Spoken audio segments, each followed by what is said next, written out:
Shalom. Saya percaya bukan hanya kita yang ada di ruangan ini yang menerima berkat Tuhan yang luar biasa, tapi saya juga yakin semua Anda yang ada di rumah juga mengalami berkat kemahakuasaan Tuhan dimanapun Anda berada. Saya tidak lihat Anda, tapi Anda lihat saya. Tetapi setelah ibadah ini saya akan lihat live chat dan komen Anda. Silahkan sekarang live chat. Sekarang juga teman-teman yang ada di rumah, bahwa Allah, kemahakuasaan Allah menjamah hidupku sekarang. Kita berikan tepuk tangan bagi Tuhan. Saudara, di satu pagi, istri saya mengalami pengalaman rohani yang luar biasa. Dan istri saya mendapatkan satu pengalaman rohani yang hebat, yaitu dari Yesaya 49. Saya ingin coba mundurkan sebentar mimbarnya, supaya saya bisa berjarak 4 meter dan saya bisa buka masker. Puji nama Tuhan. Yuk langsung kita buka. Yesaya 49. Yesaya 49. Perikopnya adalah hamba Tuhan, hamba Allah, menjadi terang di tengah-tengah bangsa-bangsa. Kenapa di-highlight oleh LAI yaitu kata terang? Karena pada zaman Yesaya, Sion atau Yerusalem, saudaraku, dikepung oleh bangsa-bangsa musuh. Di sebelah timur yaitu Mesir berkuasa. Di sebelah barat daya daripada Yerusalem, Niniwe berkuasa.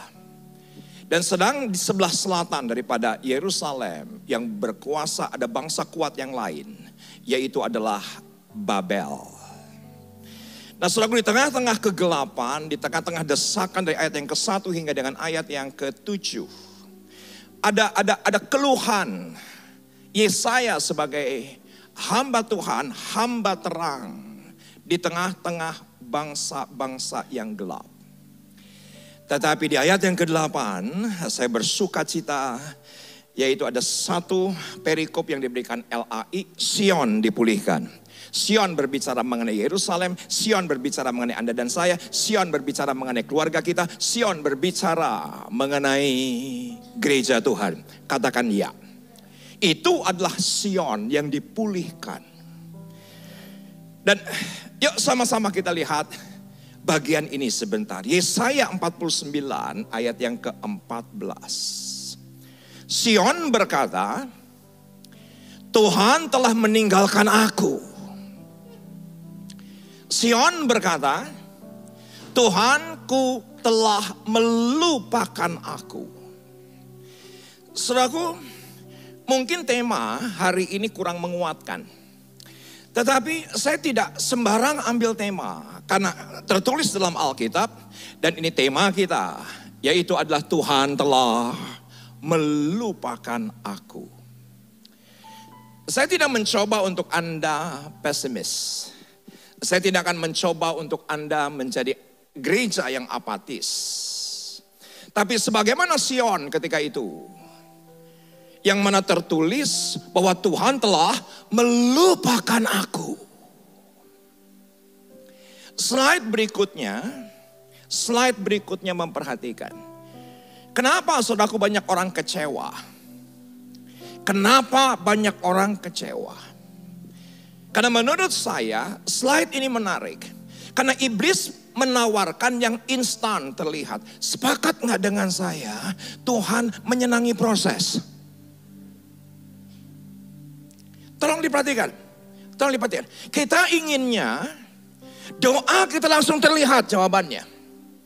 Harapan kita langsung terlihat jawabannya. Langsung ingin kita rasakan sakit sembuh, terikat dilepaskan, miskin menjadi kaya. Kita ingin terlihat. Tetapi setan pun bisa lakukan itu. Hanya satu yang tidak bisa dilakukan setan, yaitu kasih. Selain kasih, setan bisa kerjakan. Selain kasih, Iblis bisa bekerja. Nah, banyak orang yang kecewa. Kenapa? Karena saya sudah berharap kepada Tuhan, saya sudah berdoa kepada Tuhan, saya sudah puasa kepada Tuhan. Tapi kok hasilnya tidak seperti yang diinginkan. Makanya apa? Kecewa. Bukankah saya adalah ikut Tuhan? Bukankah saya sudah diselamatkan? Bukan saya adalah anak Allah? Bukankah saya berdoa dalam nama Yesus? Ini yang jadi masalah kenapa banyak orang Kristen kecewa. Karena iblis menawarkan yang instan terlihat.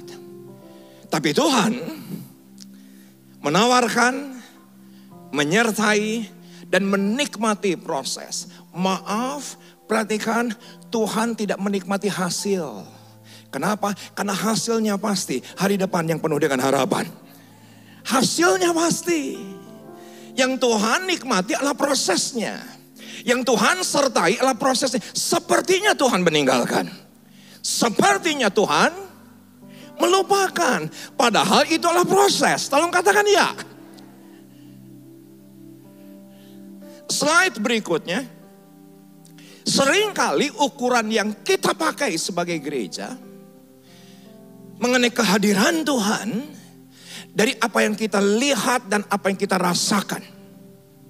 Ada begitu banyak orang yang mengeluh dengan ibadah online karena nggak rasa apa-apa, katanya begitu. Berbondong-bondong ikut ibadah onsite karena kalau onsite ada rasanya gitu. Padahal menurut saya, maaf, dibutuhkan kedewasaan. Katakan bersama dengan saya, kedewasaan. Siapa yang sepakat dengan saya? Dia ialah Immanuel. Sahabat saya Jesse Lantang minggu yang lalu dengan jelas bahwa Tuhan kita bukan di luar, di dalam. Tuhan kita bukan di luar yang sehingga mari kita masuk dalam hadiratnya. Mari kita menghampiri dia. Kalau kita hampiri dia berarti dia di luar. Saya ingin Anda cerdaslah. Bahwa Tuhan kita ditinggal dalam hidup kita. Dia Immanuel dalam kehidupan kita, katakan dia. Kita harus dewasa. Kita ingin yang terlihat, sepakat nggak dengan saya? Yang namanya terlihat itu di luar. Padahal Tuhan kita tinggal. Saya berharap apa yang dijelaskan oleh sahabat saya JC minggu lalu yang sangat jelas bahwa Tuhan kita bukan di luar. Tuhan kita ada di dalam. Dan semua jemaat Tuhan yang mengikuti ibadah ini live streaming, dimanapun Anda berada, Anda berkata, saya merasakan Tuhan karena Tuhanku ada di dalam hidupku. Tepuk tangan bagi Tuhan. Berikan tepuk tangan yang lebih baik. Kita ingin langsung melihat. Kita ingin langsung merasakan. Dan kalau kita tidak merasakan dan tidak melihat, perhatikan slide ini, maka banyak orang kecewa. Saya minta maaf. Saya ngobrol dengan orang 5 menit, udah ketahuan dia kecewa apa enggak. Kenapa saudaraku? Karena kecewa menurut saya yang pertama yang saya pelajari, yang dialami tidak seperti yang diharapkan. Tolong katakan dia. Yang dialami tidak seperti yang diimani. Yang dialami tidak seperti yang didoakan. Yang dialami tidak seperti yang diekspektasikan. Tolong perhatikan tangan saya yang sudah memperhatikan, katakan dia. Kalau ekspektasi Anda di sini, kenapa orang kecewa? Karena yang dialami sampai di sini. Bisa ngerti? Anda mengharapkan suami Anda seperti ini, tapi yang dialami seperti ini, pasti kecewa. Anda berharap anak Anda lakukan sesuatu untuk Anda sebagai orang tua di titik ini, tapi yang Anda alami cuma sampai di sini, pasti kecewa. Karena kecewa, yang saya pelajari adalah apa yang kita alami tidak seperti yang diharapkan. Tapi yang kedua, perhatikan dengan cermat. Orang yang kecewa, kebaikan tidak lagi dirasakan sebagai kebaikan. Salah aja. Kalau ngomong pahit aja. Kalau ngomong negatif aja. Di tengah-tengah kebaikan pun dia gak ngerasain kebaikan. Kenapa? Karena itu adalah kekuatan yang mematikan dari kekecewaan. Kita gak bisa lihat yang baik. Kita nggak bisa lihat yang indah. Yang kita lihat selalu kejelekan demi kejelekan. Kenapa? Karena satu kata, yaitu kecewa. Dan yang ketiga saya pelajari kecewa.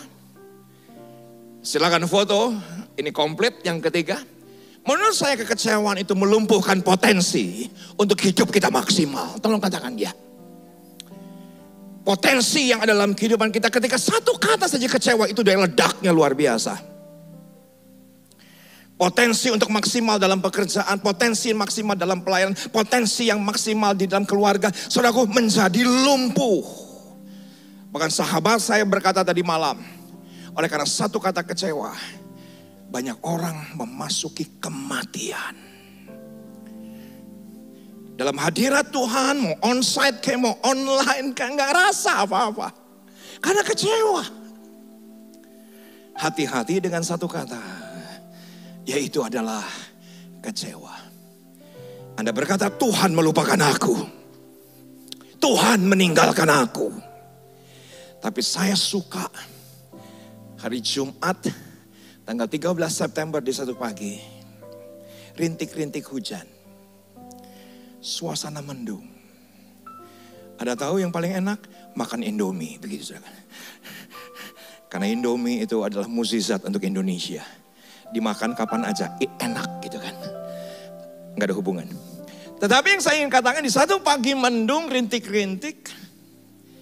Tiba-tiba istri saya mengalami Tuhan.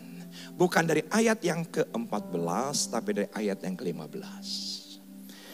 Mungkin istri saya, Mam, nggak nyangka bakal dikhotbahin. Tetapi jadi berkat untuk banyak orang. Perhatikan Yesaya 49 ayat yang ke-15. Perhatikan dengan cermat. Tiba-tiba istri saya berkata, Pak, aku alami Yesaya 49 ayat 15. Tiba-tiba istri saya berkata, sebelum kamu mengelus saya merasakan pagi hari ini ada belayan dari Tuhan. Ada belayan dari Tuhan. Tolong perhatikan dengan cermat. Dapatkah seorang perempuan melupakan bayinya? Sehingga tidak menyayangi anak dari kandungannya. Sekalipun dia melupakan. Tolong diperhatikan. Aku, kata Tuhan, tidak akan melupakan engkau. Katakan ya. Walaupun mungkin kita merasakan karena proses yang harus kita lalui. Proses untuk mendewasakan iman kita. Proses untuk mendewasakan kasih kita. Proses untuk mendewasakan harapan kita. Sepertinya Tuhan melupakan aku. Tapi perhatikan. Saya melihat justru di sini perhatikan dengan cermat. Sepakat nggak dengan saya? Ternyata Tuhan kita punya karakter dan sifat feminim. Pelan-pelan agak berat. Pelan-pelan agak berat. Siapa yang sepakat dengan saya? Ya, Tuhan kita tidak berjenis kelamin. Tolong katakan ya. Walaupun Yesus jelas laki-laki. Walaupun Yohanes dengan jelas berkata, jangan lagi panggil dia Tuhan tapi Bapa. Tetapi perhatikan, saya memberanikan diri berkata bahwa Tuhan kita punya sifat dan karakter feminim.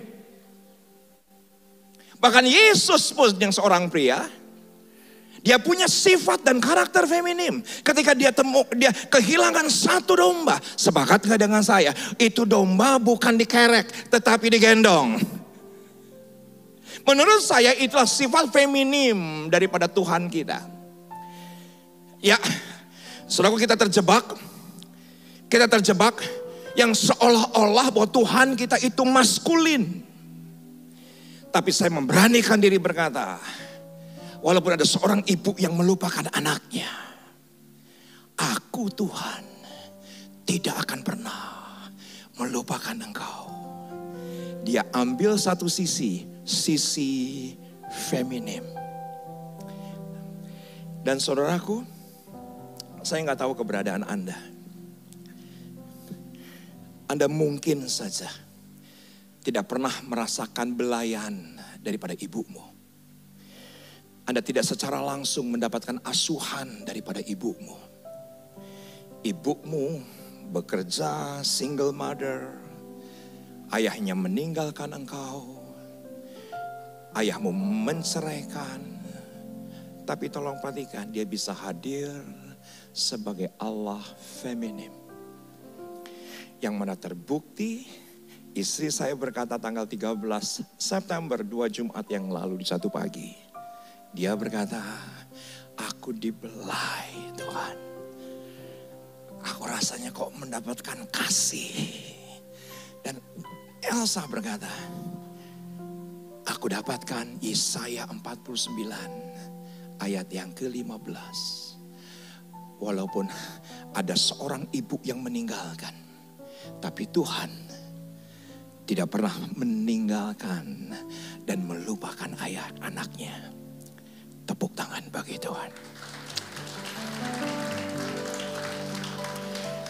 Rasanya kekecewaan langsung diangkat, katakan dia.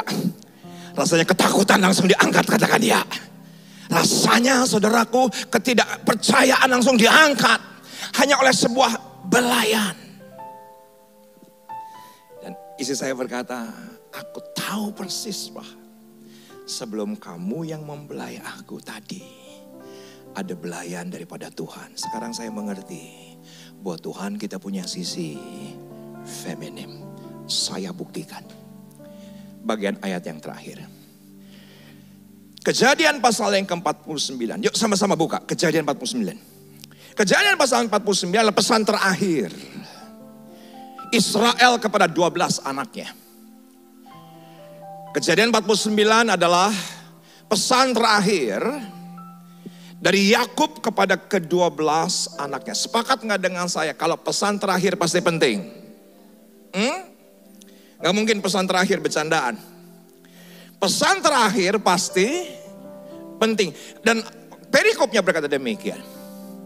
Nah, yang saya ingin bahas bersama dengan Anda hari ini adalah satu pesan kepada anak yang paling dikasih oleh Yakub, yaitu adalah Yusuf. Perhatikan dengan cermat. Ayat yang ke-22. Yusuf adalah seperti pohon buah-buahan yang muda, pohon buah-buahan yang muda pada mata air. Dahan-dahannya naik mengatasi tembok. Walaupun pemanah-pemanah telah mengusiknya, memanahnya dan menyerbunya. Seperti Anda dan saya, ada pemanah-pemanah yang ada di sekitar kita seperti Yesaya, ada di sebelah kiri Mesir, di barat daya yaitu Niniwe, di bagian belakang yaitu adalah Babel. Ada pemanah-pemanah. Dan itu pun yang dipesankan Yakub untuk Yusuf. Namun panahnya tetap kokoh.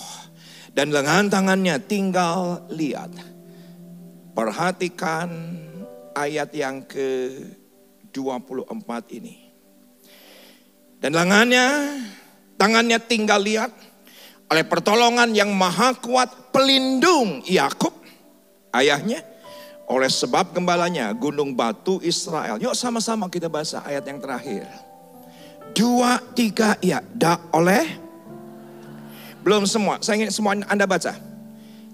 2, 3 ya. Oleh Allah ayahmu yang akan menolong engkau. Dan oleh Allah yang maha kuasa.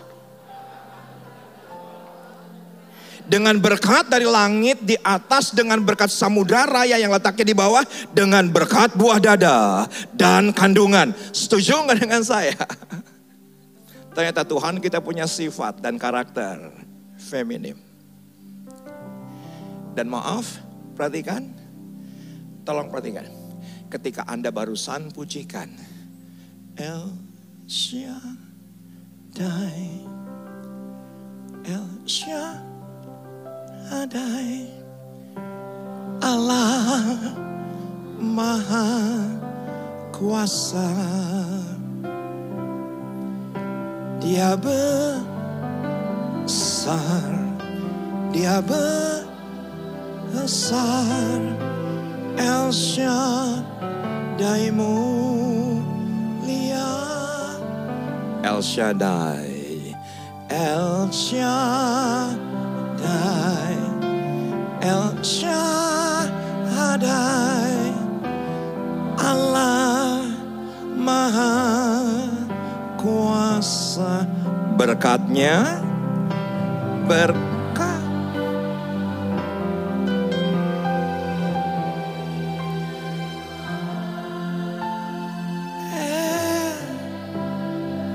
Siapa yang sepakat dengan saya tadi sebelum saya bacakan ayat ini, saudaraku, ketika Anda angkat kedua tangan, ling-ling pimpin pujian El Shaddai, pasti yang Anda pikirkan Allah kita Allah maskulin. Ternyata Allah kita berkatnya Allah feminim. Hati-hati, cermat baca Alkitab. Nah, kenapa sekarang LAI menerjemahkan Allah Maha Kuasa, yaitu dari Allah El Shaddai. Cepat foto slide ini. Karena LAI mendapati kata El Shaddai, bisa diperlihatkan, yang diterjemahkan sebagai Allah yang Maha Kuasa. Ternyata saya pelajari dalam 1 minggu terakhir ini. Karena LAI mendapati bahwa El itu adalah Tuhan dan Shaddai itu menggunakan kata Shaddad. Bisa diperlihatkan dia. Alasan daripada LAI adalah karena Shaddai itu menggunakan kata Shaddad. Dan kata Shaddad itu maskulin. Karena artinya adalah mengalahkan dan menghancurkan. Sepakat nggak dengan saya, nggak ada perempuan yang mengalahkan dan menghancurkan. Itu adalah pria. Maka itu yang digunakan oleh LAI, El Shaddai, El Tuhan. Shaddai menggunakan kata Shaddad. Dari kata dasar lisdot yang artinya adalah mengalahkan dan menghancurkan. Ternyata saya pelajari kenapa. Saya bergumul dengan Tuhan, saya merenung dengan Tuhan. Kenapa? Allah yang Maha Kuasa tapi berkatnya berkat buah dada. Berkat kandungan. Ternyata ini alasannya. Bisa diperlihatkan. Ternyata kata Shaddai itu lebih dekat dengan kata Shad. Dan ternyata kata Shad artinya adalah breast of woman. Ternyata arti daripada Shad adalah buah dada. Saya bisa mengerti dengan LAI. Saya bisa mengerti. Karena gak enak lagunya. Kalau kita nyanyikan El El Shaddai, Allah buah dada. Kan gak enak nyanyinya, betul gak? Tetapi LAI mendapati kata Shaddad itu dari sisi maskulin. Padahal sebetulnya menurut konteksnya bukan sisi maskulin, tapi dari sisi feminim. Kenapa saudaraku? Karena ternyata Shad itu adalah buah dada. Jelas itu. Anda boleh cari literatur dimanapun Anda cari. Anda akan ketemukan bahwa Shad itu adalah breast of woman. Tapi kita nggak bisa mengartikan bahwa Allah buah dada, kayaknya kurang sopan. Maka perhatikan slide berikut ini. Ternyata yang secara harafiah El Shaddai berarti Allah buah dadaku. Next. Kata El Shaddai sebetulnya daripada menerjemahkan sebagai Allah yang Maha Kuasa, karena di situ ada faktor mengalahkan dan menghancurkan, dan itu maskulin, yang sebetulnya siapa yang sepakat dengan saya? Semua kebutuhan dari seorang bayi, saudaraku, nutrisinya dari buah dada. Ternyata kata buah dada, saudaraku maaf, secara figuratif artinya lah sufficient, cukup. Bayi gak butuh babi kecap. Ya gak sih? Bayi gak butuh semur jengkol kayak saya. Bayi gak butuh saudaraku namanya jus ini, jus itu, jus ini, jus ini. Nggak butuh. Yang dibutuhkan adalah berkat buah dada. Karena semua nutrisi cukup. Semua nutrisi cukup. Dan saya memberanikan diri berkata bahwa biarlah semua kita angkat kedua tangan saat ini. Dan saudaraku bayangkan, imajinasikan bahwa yang membelai saudara saat ini adalah Allah feminim. Saya nggak tahu kecewaan Anda. Saya nggak tahu ketakutan Anda. Saya nggak tahu keraguan Anda. Saya nggak tahu kebutuhan Anda. Saya nggak tahu Anda merasakan ditinggalkan atau tidak. Tapi Dia Allah yang feminim. Membelai, mengasuh, menggendong. El Shaddai, El Shaddai, Allah Maha Kuasa. Dia besar, Dia besar.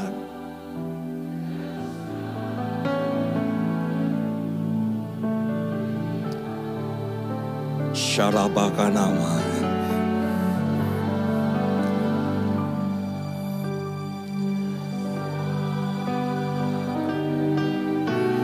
Allah Maha Kuasa, berkat-Nya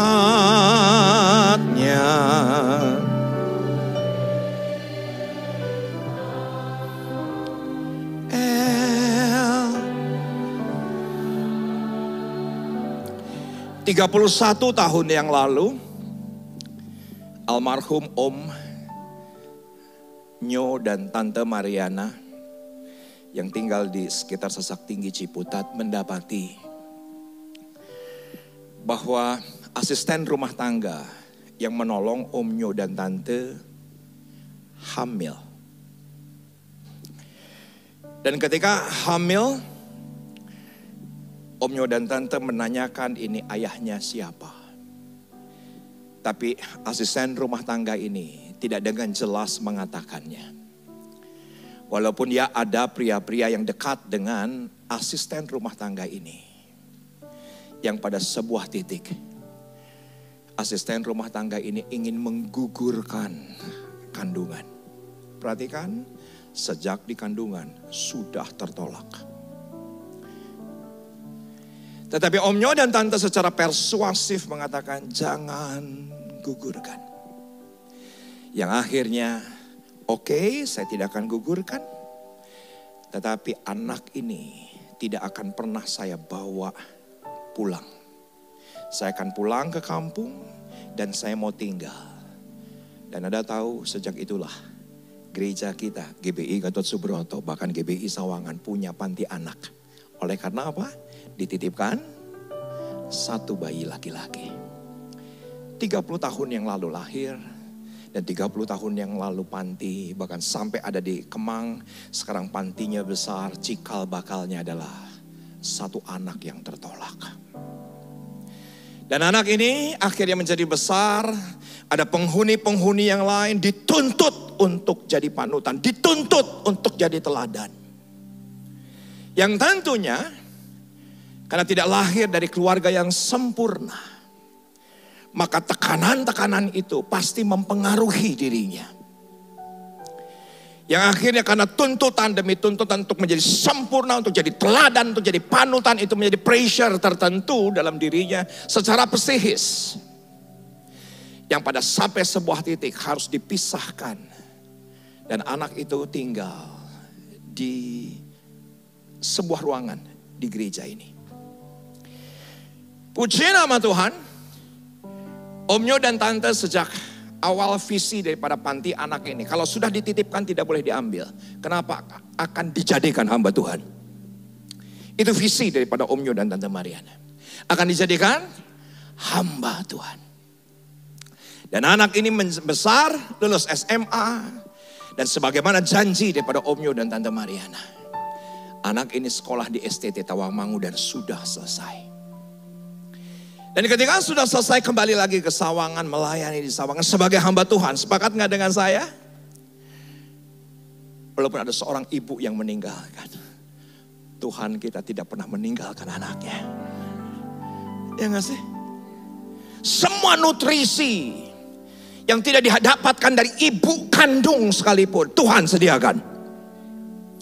Yang sesungguhnya Allah tidak pernah melupakan Anda. Dan sesungguhnya Allah tidak pernah meninggalkan Anda sedetik pun. Walaupun ayah meninggalkan, ibu meninggalkan. Tapi dia adalah Allah yang feminim. Yang pada sebuah titik melayani di tempat ini. Satu kali dia berkata, Om, saya suka cita. Aku ketemu adikku. Adik siapa? Adik kandungku. Aku senang banget. Dia punya harapan.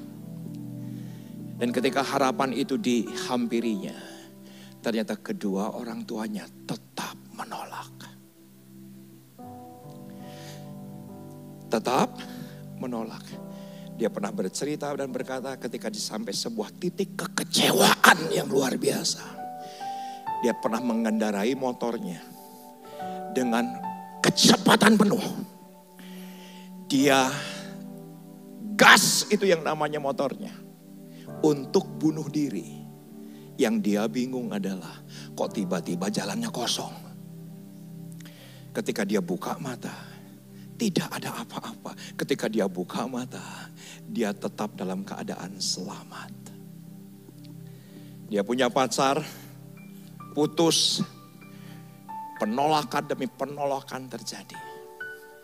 Tapi kemarin saya minta izin untuk kesaksian ini saya sampaikan kepada Anda. Dan saya berkata, saya janji sinonim tidak akan mengucapkan nama. Boleh Om. Sekarang kamu ngapain? Sekarang saya sedang membangun startup. Bersama dengan teman-teman yang akan bekerja sama dengan